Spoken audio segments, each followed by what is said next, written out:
Bismillahirrahmanirrahim. Dear students, Assalamu alaikum and welcome back in lecture number 15.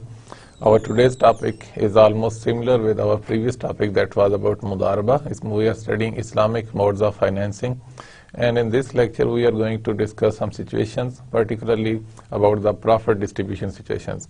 And the importance of the topic is just that we should repeat it and we make our understanding more and more better, clear and clearer. And the summary of previous lecture, although it's the same lecture, but I will let you know. In our previous lecture, we studied the features of Mudaraba, nature of the contract, that is, what is kind of nature when the two partners they join together to make a partnership, and the nature of capital also, which is the most important part of this contract, and the management of the Mudaraba. So the management, because it's the responsibility of one of the partners, which is the entrepreneur or the manager, and then profit and loss sharing mechanism, as it is clear that in Islamic financial system, profit and loss mechanism is totally different than that of conventional economic system.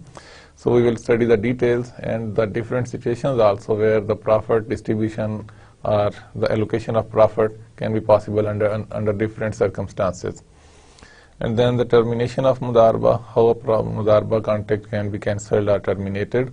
And the collective Mudaraba, running Mudaraba, the idea is that there are so many fund managers, and this topic we will study under the Islamic investment funds as well, that the fund managers, they announce the funds for a particular transaction and they ask for investment from the investors. And the investors, they subscribe for those funds. They pay a price for a certificate to become partner into that fund, and the fund managers as Mudarib, they operate that fund and they generate profits for the Mudaraba, and this profit is distributed proportionately according under the agreement.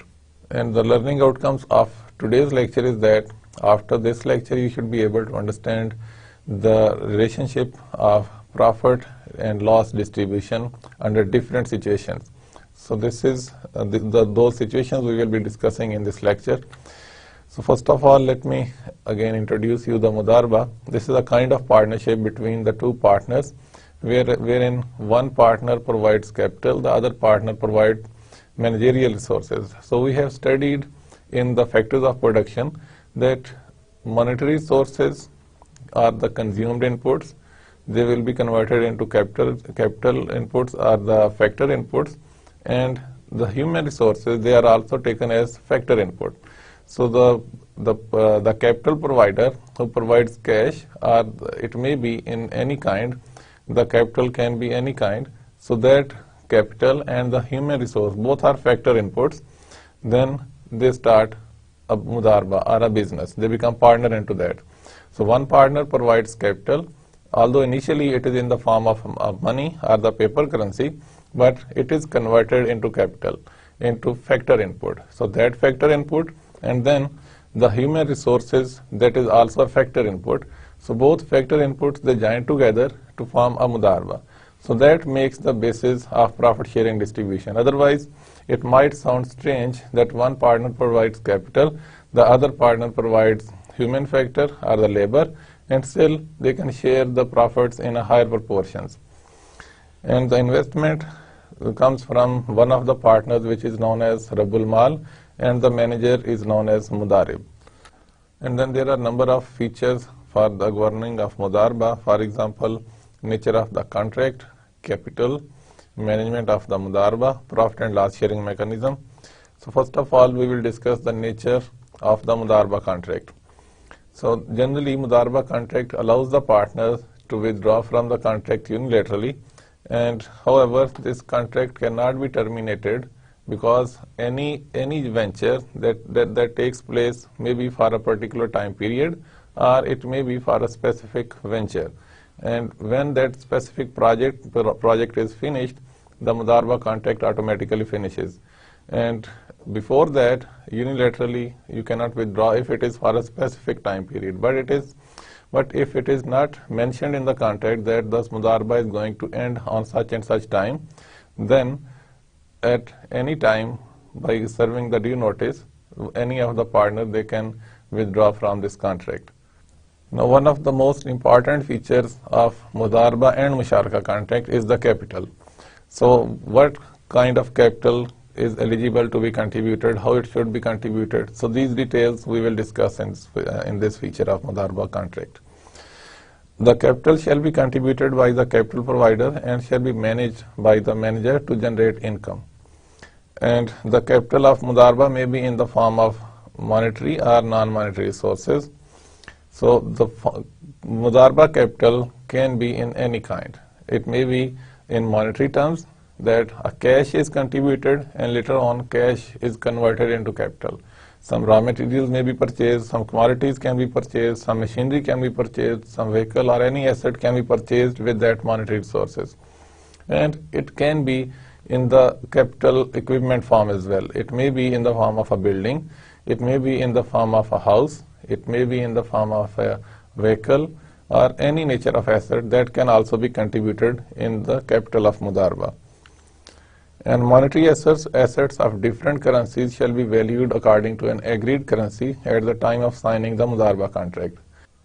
Particularly when a fund is being managed by any financial institution, and such kind of details we will be studying later on. And the idea is that the Islamic financial institutions and the conventional financial institutions, they announce funds for a particular kind of business. For example, it may be for a Mudaraba fund. If the Islamic financial institution is issuing such kind of fund, it may be a Musharaka fund, it may be an Ijara, Murabaha, Salam, Istisna, any type of fund. So the idea is that a pool of fund is created and the detail of fund is mentioned in the prospectus of that fund. And the investors from all over the world, they are invited to invest into these funds. So there is an attraction for the investors that these are Sharia compliant funds and people from all around the world, they can invest into such type of funds. And the fund managers, they act as Mudarib. So the Islamic financial institution, their role is as of Mudarib. And these are the capital providers. You may call them as Rabbul Mal. And these people, they may be living in different parts of the world. Maybe this investor is living in Pakistan, this investor is living in UAE, this investor maybe is living in USA, and others may be living in other parts of the world. So each of them, they will contribute in different currencies. So they will subscribe into the funds and they will purchase the funds in with different currencies. But it will be mentioned in the prospectus that all the currencies will be converted into one currency, and on that particular day when they subscribe into that fund, the contribution will be converted into that currency, and that will determine the contribution of each partner. And when the financial institutions, they operate some international funds, normally they use US dollar as their standard currency because US dollar is widely accepted and more than 60% of the world trade is being conducted in US dollar, and the demand for dollar is never ending. So that's why most of the investors, they have their trust in this type of currency. Otherwise, if the fund managers, they announce the currency as the standard, if it is Pak rupee, maybe many of the investors, they avoid to invest into such type of fund because they fear that rupee might depreciate and the value might go down. So in that case, a currency which has the credibility around the world, that currency is taken as a standard. So this illustration is again explaining the same concept. And that standardized currency will remain the same throughout the Mudaraba fund, throughout that contract period.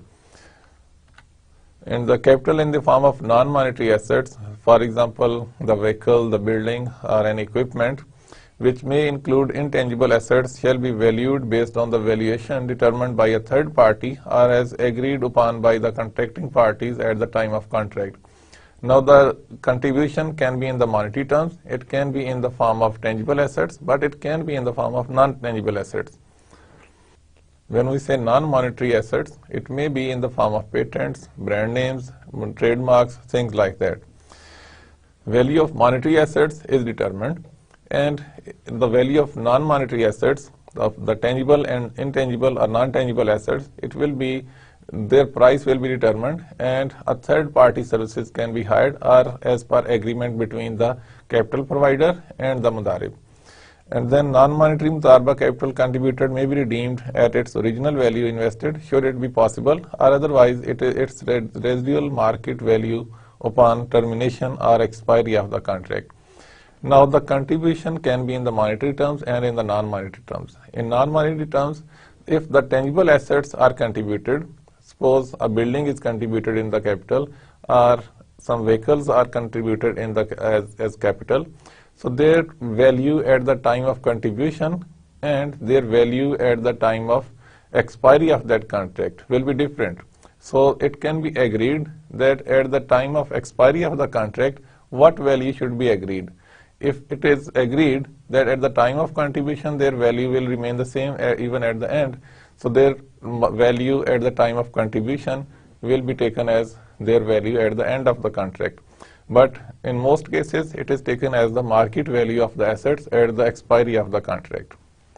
So this illustration explains that 5 buses, they were contributed as Mudaraba capital and their value at the time of contribution was rupees 10 million.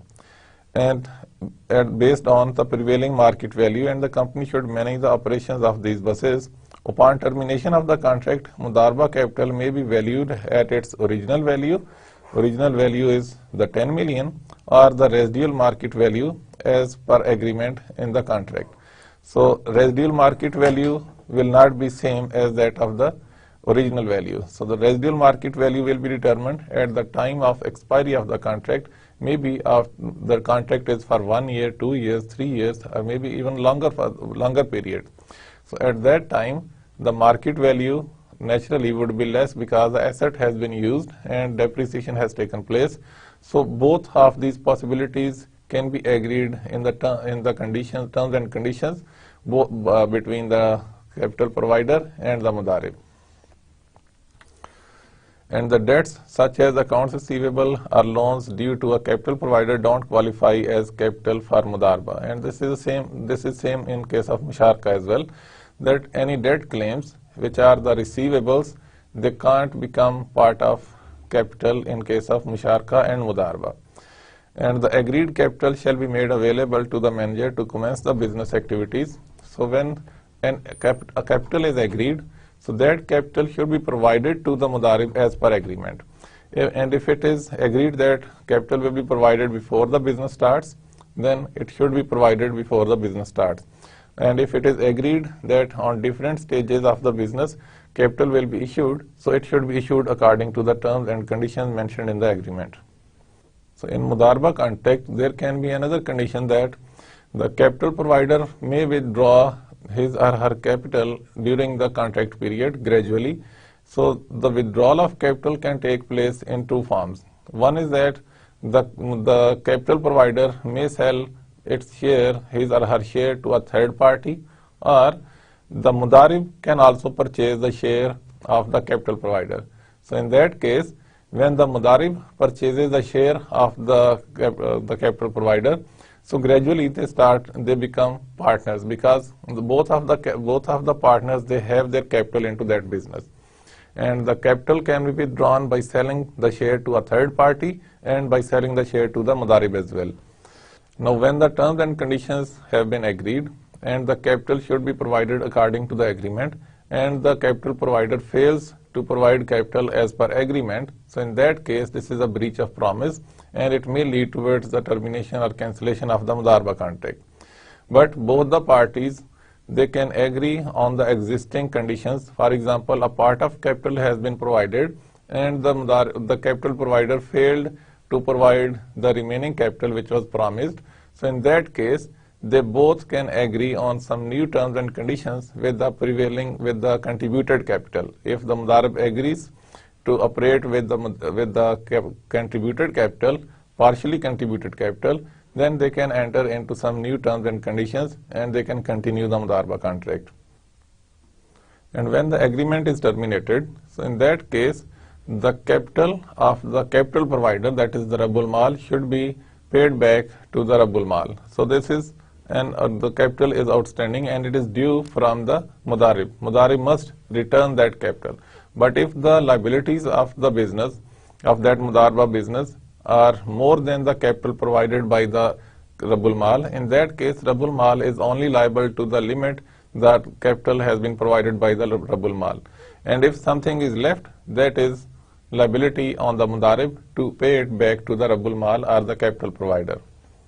And upon liquidation or maturity of the Mudaraba contract, that is the Mudaraba which was designed for a specific project, that project has been completed, or if it was for a specific time period, that time period has been finished. So in that case, the liquidation will take place if there are certain tangible assets they have been purchased by Mudaraba, they will be liquidated, and the outstanding capital that is due to the capital provider will be paid to the capital provider. And any outstanding capital, including the share of profit, shall be deemed as debt due to the capital provider.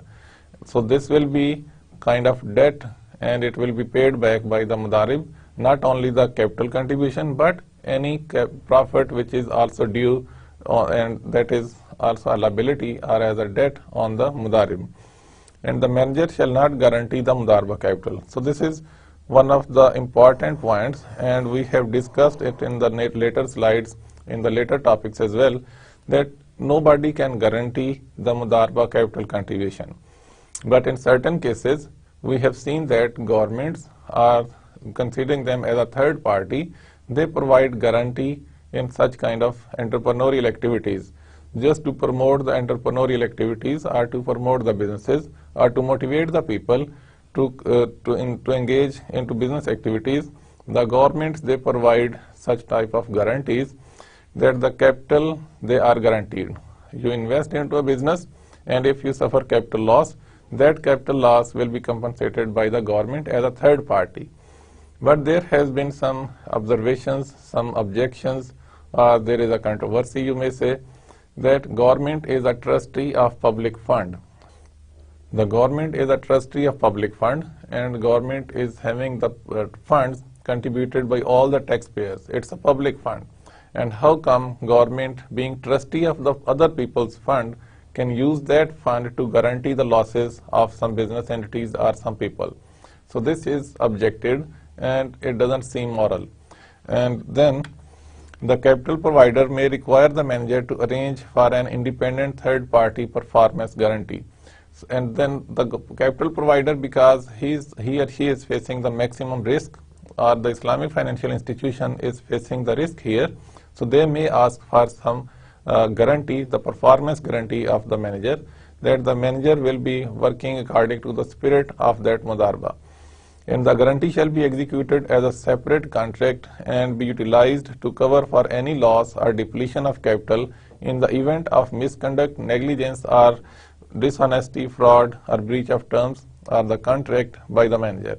So under these circumstances, where the misconduct, negligence, dishonesty, fraud, breach of terms of the contract, if they can take place, that means the manager has some other intentions. Manager is not committed towards the activities of Mudaraba or to the operations of Mudaraba. The objectives or the intentions of the manager are maybe to fraud or to cheat, something like that. So in that case, the Islamic financial institution or the capital providers may ask for the guarantee of the performance of manager, and the guarantor will compensate any loss if it is due to these reasons. And the Mudaraba capital will be used only for the Sharia compliant activities. So the Mudaraba capital which has been contributed by the Rabbul Mal, the core business activity should be some Sharia compliant activity. The Mudaraba capital may not be used to finance any haram activity. It may not be used to produce anything which is against the Sharia permissions, which is non-compliant, like alcoholic drinks, narcotics, and maybe some other immoral businesses. And the manager or Mudarib will have the exclusive right to manage the contract. Now the manager is the person who is managing all these funds, and nobody, even the capital provider, can dictate him or her to do this and to do that. However, the capital provider has the right to information regarding the conduct of the business of the manager. But the capital provider can only monitor the operations, can observe that manager is performing well. Otherwise, they can't interrupt the manager, they can't have any say into the operations of the business. And the manager can be held liable if any loss that is the outcome of any negligence or any misconduct or a breach of terms and conditions of the contract. So in this case, manager can be held liable. Otherwise, if the loss is out of natural course of business, so in that case, manager is not liable and all the loss will be borne by the capital provider. Mudaraba can be of two types. Although the fund providers, the capital providers, they don't interrupt or they don't dictate the manager to do this and to do that, but still they can restrict the mudarib that the business will be operated under such and such circumstances and under these conditions. So these conditions can be like that the mudarib, the Rabbul Mal may identify the location that the Mudarabah business will operate only in Islamabad, maybe, or maybe only in such and such market in Islamabad or in any part where the Mudarabah should be operated. And then the period of investment, it can also be dictated by the Rabbul Mal or the capital provider. This is also kind of restriction that Mudarabah capital will be withdrawn after such and such time period. And then the type of the project, that what business will be conducted. Maybe the capital should be invested in some real estate, or should be invested in some trading activities, or it should be invested in some manufacturing activities, things like that. And commingling of funds. So the Rabbul Mal has the authority to allow or not to allow the manager to introduce more investments into that business, maybe from the Mudarib side or from any third party. If the capital provider allows that, only then Mudarib or the manager can introduce capital or can inject capital from himself or from herself or from any third party. But these conditions should not nullify or neutralize the objective of that Mudarabah business. For example, if the nature of the business suggests that the business should be operated in Karachi, but the Mudarib is dictated or the capital provider restrict the Mudarib to operate it somewhere in Lahore or in Islamabad, it will kill the objective of that business. So accordingly, if the Mudarabah business requires some longer time period, maybe 2 to 3 years, but the capital provider restrict the Mudarib to finish the Mudarabah contract within 1 year, so this will only nullify or neutralize the objective of that Mudarabah. So these things should be taken care while signing a restricted Mudarabah. And there is an unrestricted Mudarabah where the Rabbul Mal or the capital provider gives the full freedom to the Mudarib that wherever he or she wants to operate the Mudarabah or for how much time they want to operate the Mudarabah and in what business they want to operate the Mudarabah, this is all decided by the Mudarib. But the Mudarib is not authorized to keep an other Mudarib or a partner. So in this case, although this is not restricted Mudarabah, Mudarib is allowed to do whatever steps deemed necessary for that business, but they are not allowed, the Mudarib is not allowed to keep an other Mudarib. For example, the funds are transferred to the Mudarib, then Mudarib may enter into another contract that is also a Mudarabah contract with being the capital provider with some other entrepreneur. So this is not allowed, and it can be allowed but with the consent of the capital provider. And also Mudarib is not allowed to mix his or her own investment into that particular Mudarabah without the consent of the Rabbul Mal.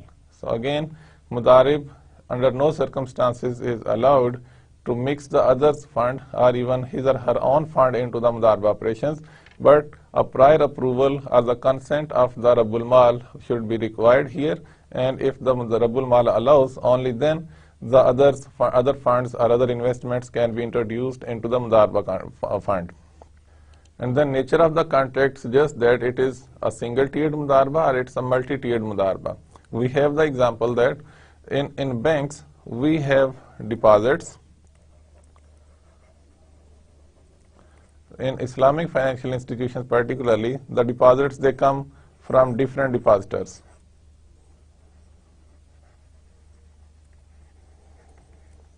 Maybe depositor A, depositor B, C, and countless. So all these are capital providers, and this is the fund created by the capital providers into the bank. Now the bank is the manager.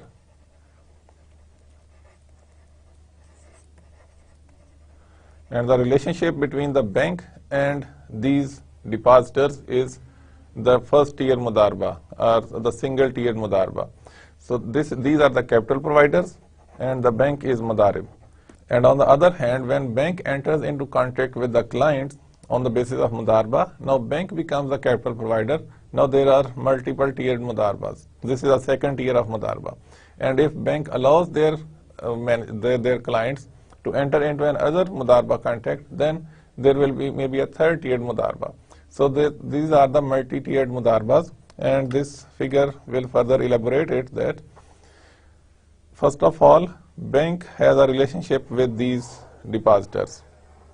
As I explained earlier, the depositors from different parts of the country or from different parts of the world maybe, they deposit their funds into the bank, and they are the Rabbul Mal. They are the Rabbul Mal, and bank acts as Mudarib in this case. And this fund is invested into with different clients, and different investments are made. Maybe based on the Musharka, it may be an Ijara investment. Like this investment, maybe we call it a Musharka investment. Maybe this one is a Mudaraba investment. This is for Ijara purpose. This may be for on the basis of Murabaha, and so on. The other ones may be for the Salam, Istisna, or any mode of investment.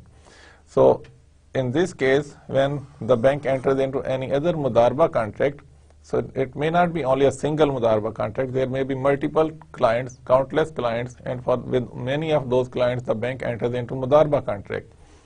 So this is, here the bank becomes the Rabbul Mal.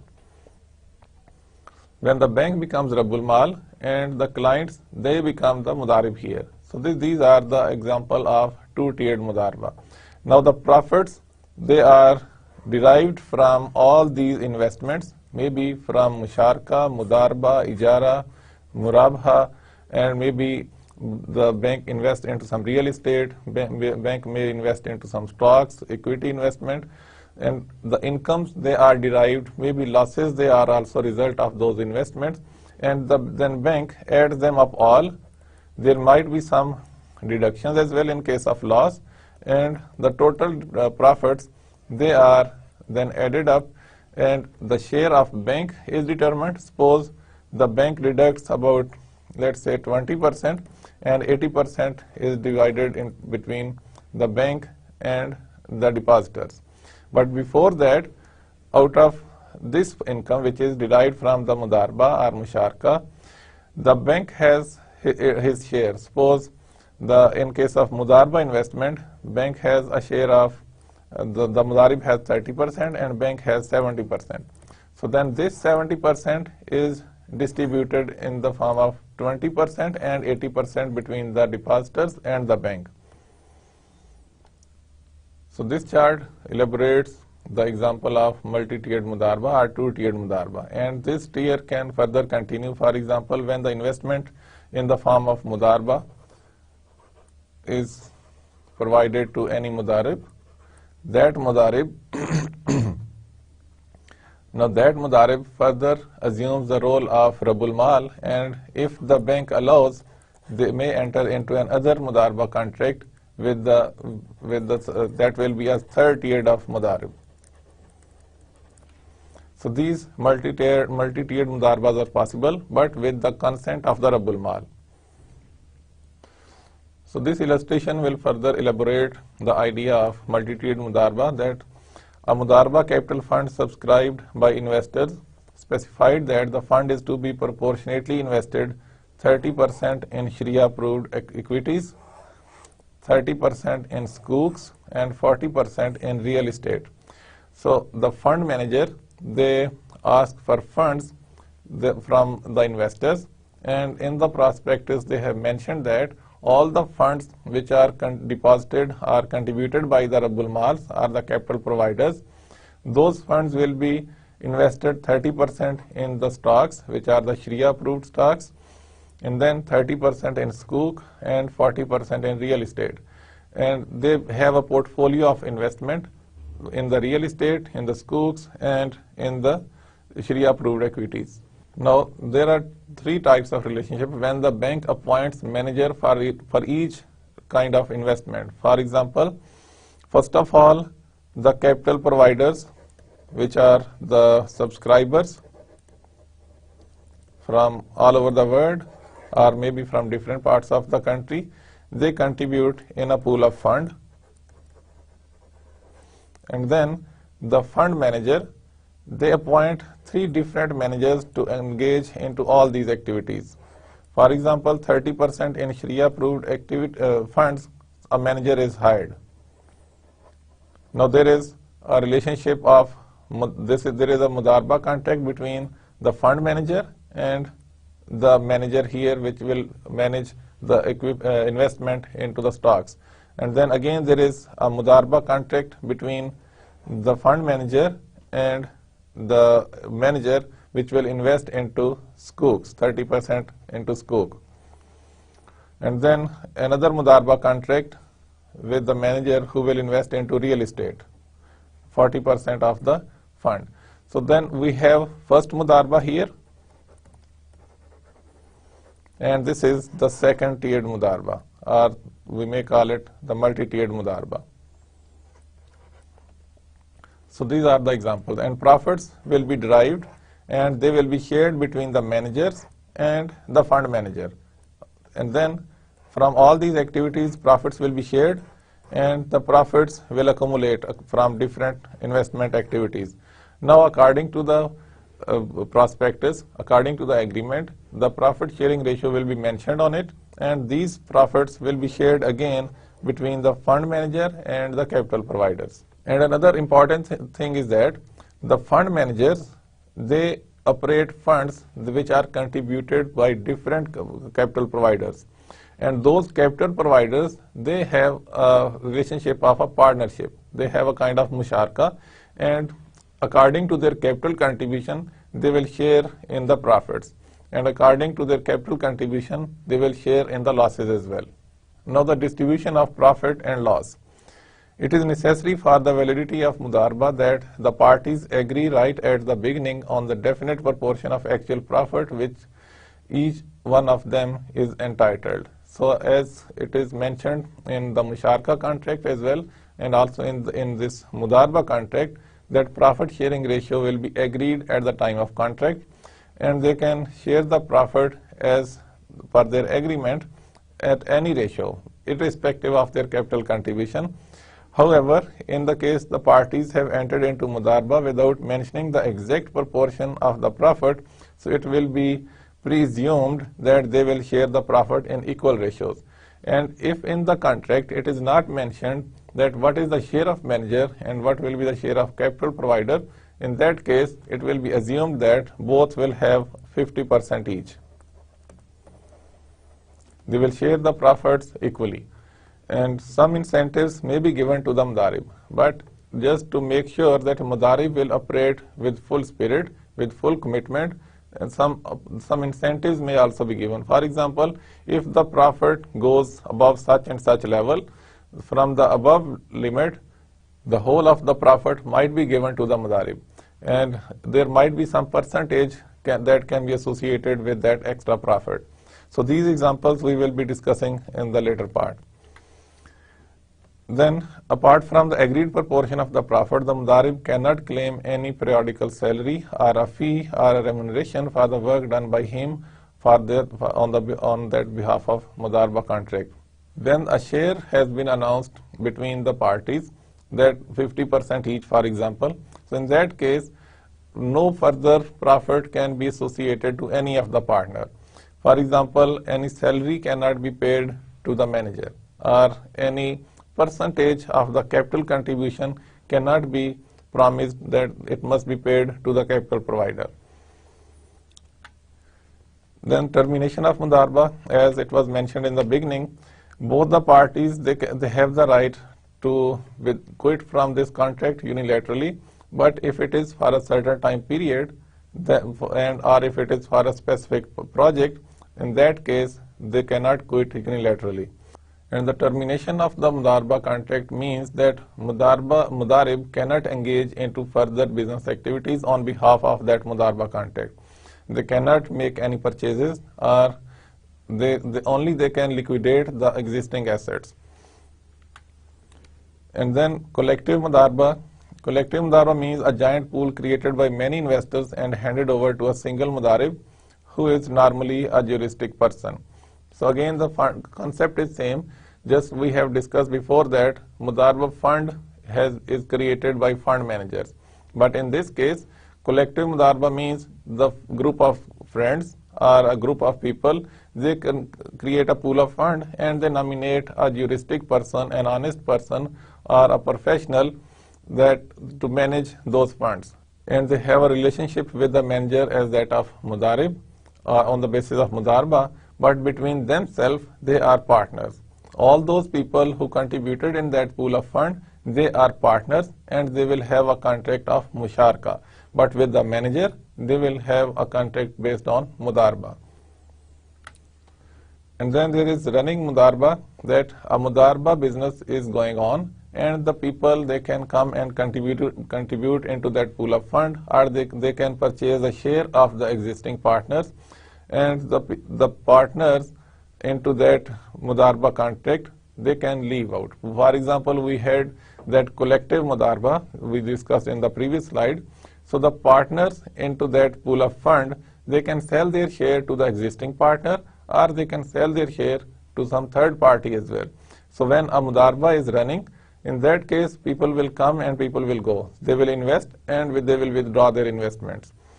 And the investors, they come in and go out at different dates. Profits are calculated on daily basis. And when the people, they are leaving on different dates, at that time their profits will be determined by determining the profit of Mudaraba on daily basis, such that at any day if somebody leaves that contract or leaves that partnership, his or her share can be calculated based on the daily contribution or based on the daily profits. And redemption before maturity, if the assets of Mudaraba are in illiquid form, an investor may redeem his share by selling it to the pool. And if the assets of a running Mudaraba are in illiquid form, it means in some tangible form, so in that case a partner may leave the contract by selling his share or her share to the existing partners or maybe to the third party.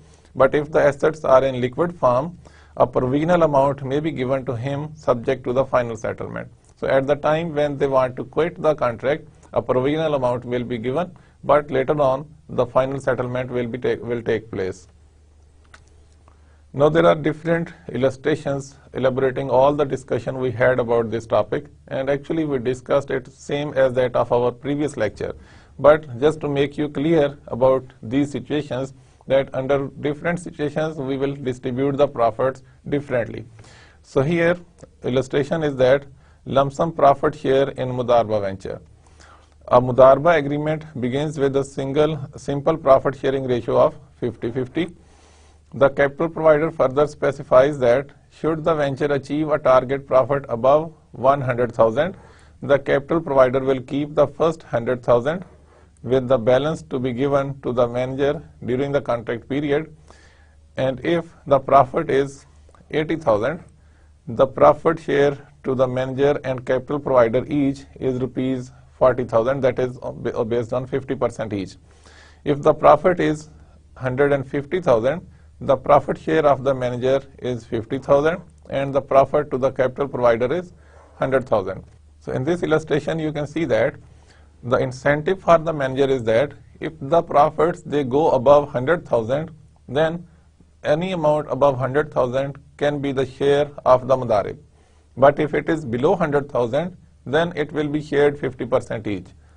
For example, if the profits they are 80,000, they are shared based on 50% each.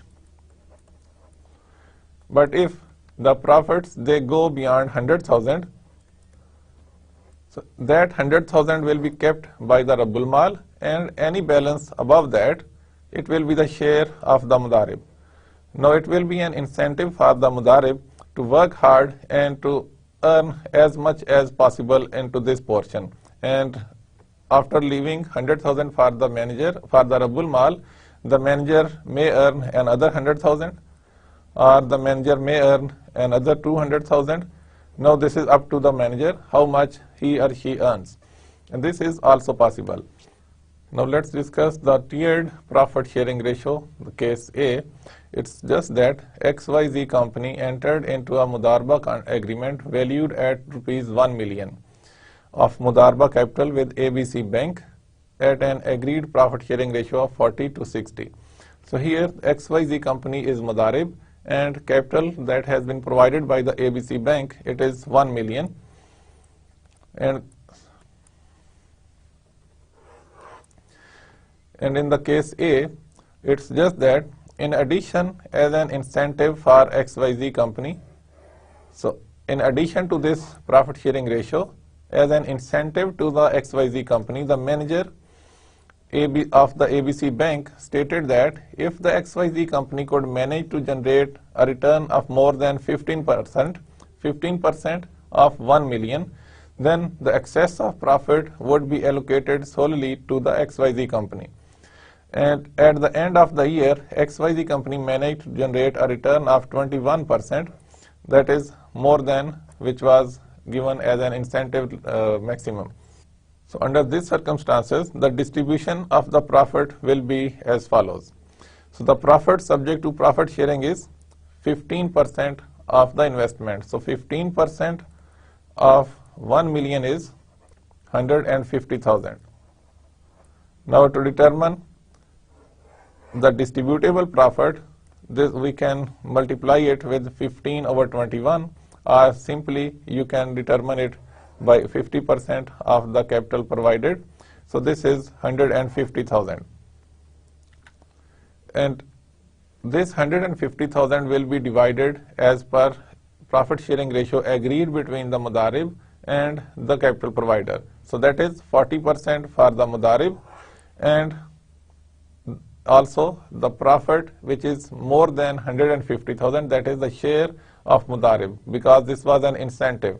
So here 40% of 150,000 is 60,000, plus with any amount which exceeds 150,000, that is 210,000 actual earned minus the standard amount which was supposed to be shared, and then it is again 60,000. So 60,000 out of the profit share, 60,000 out of the profit share, and then 60,000 out of the incentive. So in total, the share of Mudarib goes to 120,000, whereas the share of the bank will be 60% of 150,000, or it makes equal to 90,000. So here, if you see, the share of Mudarib is 190,000, and share of the bank is 90,000. Whereas if this actual amount earned, if it has been distributed according to the ratio determined, that is 60% for the bank and 40% for the client, for the manager. So in that case, 40% would make 84,000, and 60% would make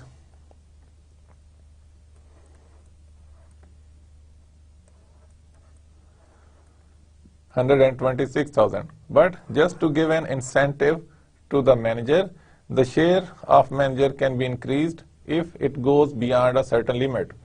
And under the case B, in addition, ABC Bank stipulated that if XYZ company could manage to generate a return more than 15%, then rupees 10,000 of the excess profit would be for the ABC Bank and the remaining for the XYZ company. So at the end of the year, XYZ company managed to obtain a return of 21%, hence the distribution of profit would be as follows. So the distributable profit is 150,000, which is 15% of the capital invested, that is 1 million. Now there is an incentive that anything above 150,000 Out of that, 10,000 will be kept by the bank and remaining will be the share of the Mudarib.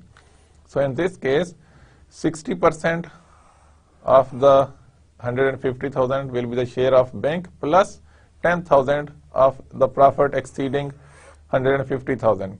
Now the share of the bank is 90,000 plus 10,000, in total it makes 100,000.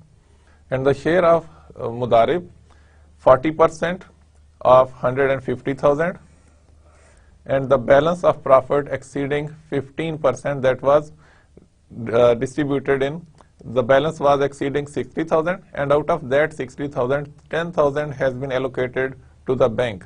So this 10,000 is deducted and it is paid to the bank, and the remaining, that is 50,000, goes to the Mudarib as his incentive share.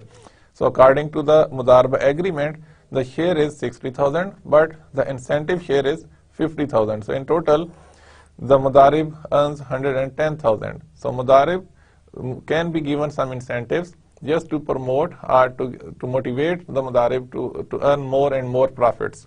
And further elaborating the profit sharing arrangement based upon the performance, a Mudarabah fund is launched for investment in a portfolio of shares, sukuk, and property investments.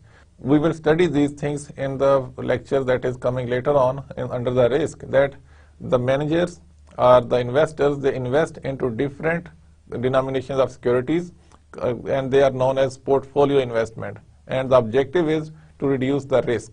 So here the fund is invested into shares, sukuk, and property. On average, 15 to 20% return per annum is expected from such investment. The fund declared a profit sharing ratio of 90 and 10 between the investor and the fund manager, 90% for the Rabbul Mal and 10% for the manager.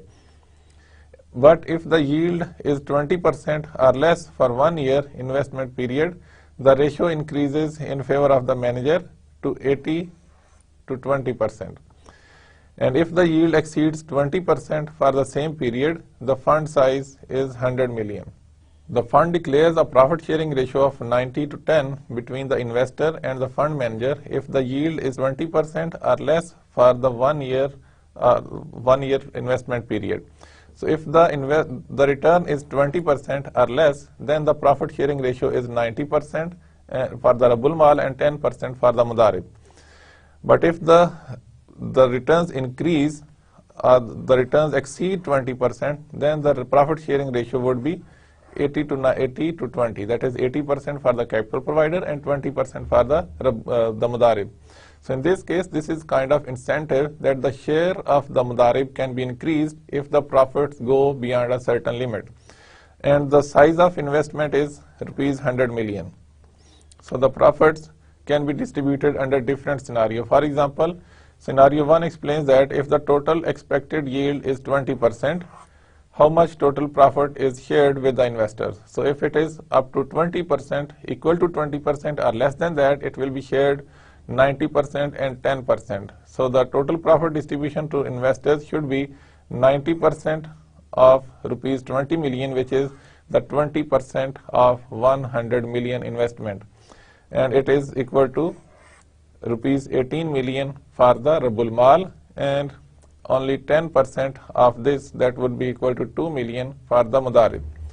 And under the second scenario, if the total expected yield is 40%, now it has gone beyond 20%. Okay, so it is more than 20%.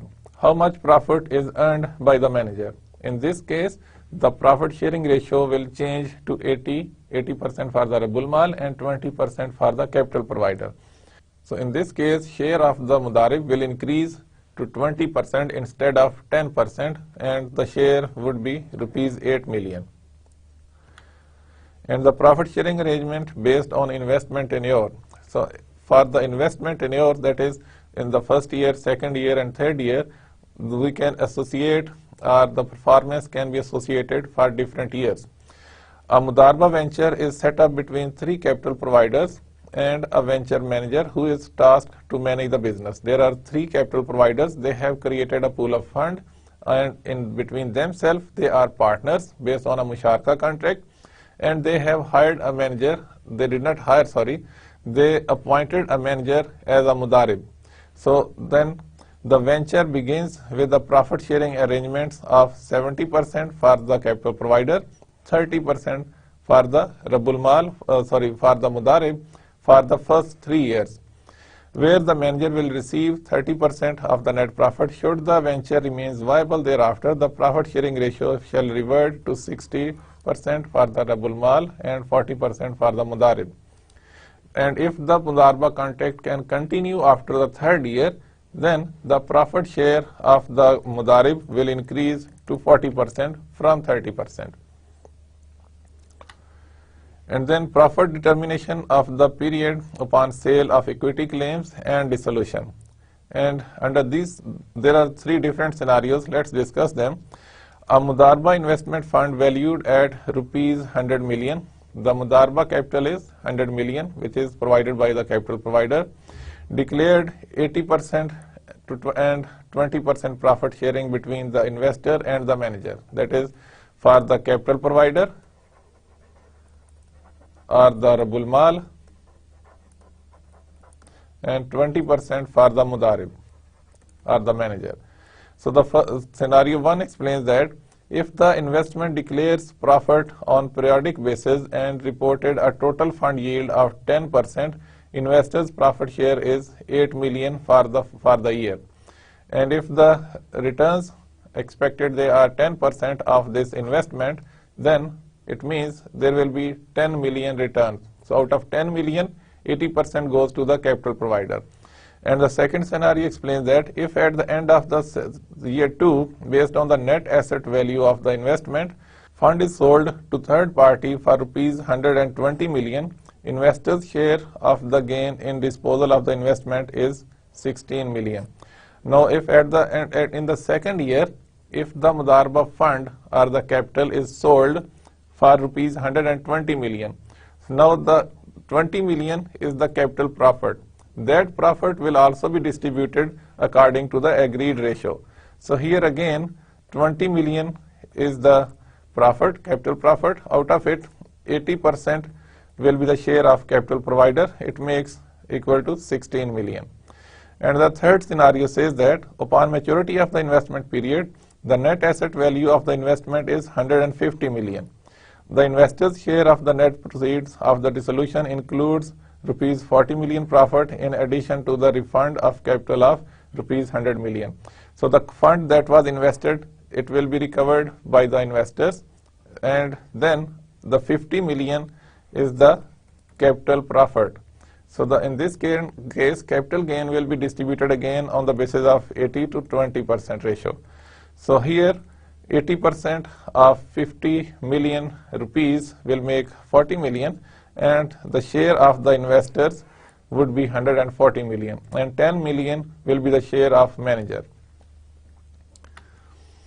And the profit distribution arrangement on a multi-tiered Mudaraba venture, when there is an arrangement of multi-tiered Mudaraba, that is the first Mudaraba between the capital provider and the manager, then the manager becomes the Rabbul Mal, and then the second contract. So under these circumstances, how the profits can be distributed?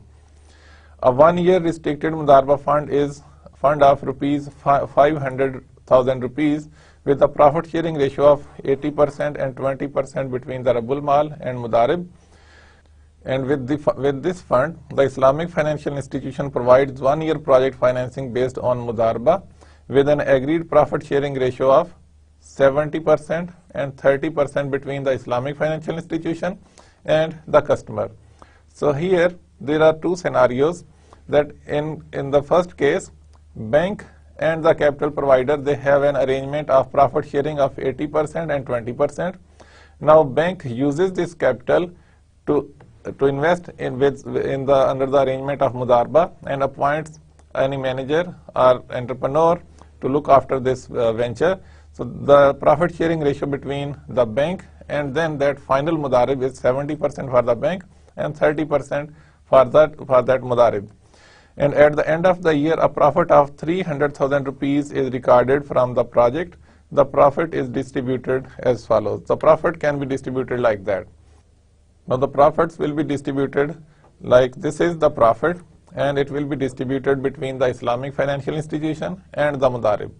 And 70% for the Islamic financial institution, which makes it to 210,000, and the manager will earn 30%, and it makes to 90,000. Now, this share will be distributed in the second year of Mudarabah contract, that is the second year Mudarabah between the original investors, or maybe we call them the depositors into the bank, into different kind of accounts, or maybe the subscribers of Mudarabah funds. And those funds, they are being operated by the financial institutions. Now the financial institution, out of this profit, will earn 20%, and 80% will go towards the investors. So 80% of 210,000 will be shared to the Rabul Mal, or the initial capital providers. So these are the two arrangements of the multi-tiered Mudarabah. That is, in the first tier and in the second tier, these are the arrangements of profit sharing. And in case of loss adjustment, there can be different scenarios. Scenario A is just that after the conclusion of Mudarabah contract, part of the inventory purchased with Mudarabah financing was destroyed by floods. So in this case, when there was a Mudarabah contract between the investor and between the Rabul Mal and the Mudarib, and the Mudarabah assets were destroyed by flood, which is beyond the control of anybody. And the partners assessed that damage by flood around 40% of capital impairment. And the immediate loss is borne by the capital provider, and the financing arrangement was terminated. So this kind of loss is borne by the capital provider. But if this loss was a result of any negligence, then a compensation can be recovered from the manager. And in scenario B, during the period of Mudarabah financing, capital employed to finance the business resulted in 10% loss of capital at the end of one reporting period. Both partners agreed that the reported loss is carried forward to the next period, which subsequently reported 40% return on original capital. At the end of the financing period, 30% return on capital is distributable between the partners. So under this arrangement, if the assets of the Mudarabah or the capital of the Mudarabah suffers a 10% loss, and this is due to the natural course of the business, during the natural operations of the business. So this 10%, if both the partners, they agree to carry forward it to the next year, so in that case, the profits of the next year, that is the capital profit, the value appreciation in the assets. So it is assumed here that there is 40% increase in the value of the assets. So then we can compensate the initial year's loss, that was 10%. So the next year's profit can be, that can be distributed between the partners, it can be 30%.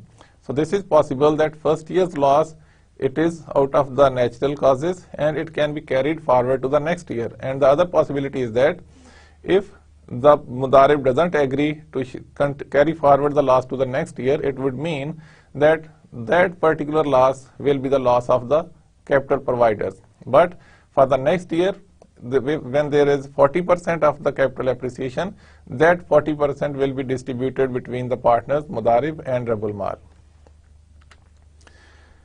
And the scenario C suggests that a business is financed during a Mudarabah financing facility.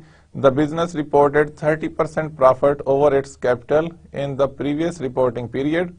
In current reporting period, the business resulted in 10% loss of the capital. Both partners agree that reported loss is set off against the previous reported profit.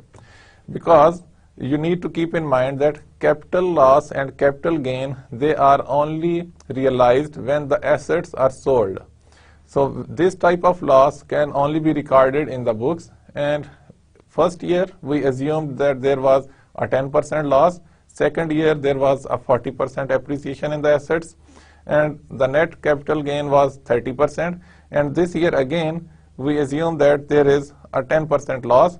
So again, the partners, they can agree that we can accommodate this loss again with that capital appreciation.